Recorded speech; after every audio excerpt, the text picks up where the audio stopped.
আমি যখন নদীর রওজা ছেড়ে আসছি, মক্কা ছেড়ে আসছি, আমার সারা রাত ঘুম হয় নাই। আমার মনে হয়েছে আমি একটু পবিত্র ভূমি ছেড়ে যাচ্ছি।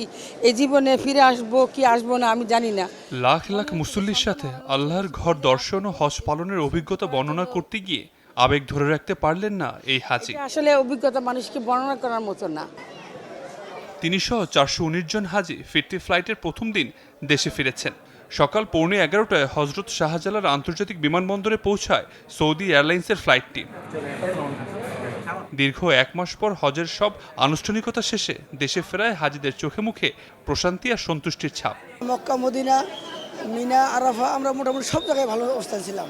কি বলবো, এটা ফিলিংসটা প্রকাশ করার মতো না। খুব ভালো লেগেছে এবং সব কিছু ভালো। আগে যেমন শুনেছিলাম অনেক কষ্ট, কোথাও কোনো কষ্ট হয় না। আলহামদুলিল্লাহ অনেক সুন্দর হয়েছে। আল্লাহ যেন সবাইকে একবার অন্তত হজ করার তৌফিক দেয়।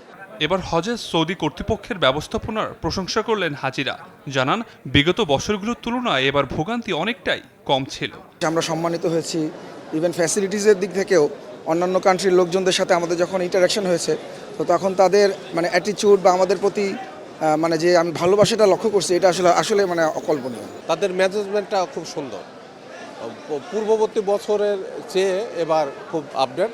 পাশাপাশি শারীরিক সক্ষমতা থাকতেই ধর্মপ্রাণ মুসলিমরা যেন পবিত্র হজ পালন করতে আসে এ আহ্বান জানান হাজিরা। অল্প বয়সে হজটা করে ফেলা উচিত।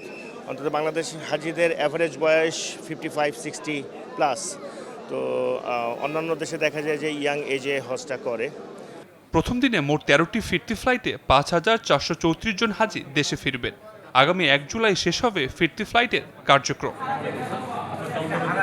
আবির হোসেন, চ্যানেল 24, ঢাকা।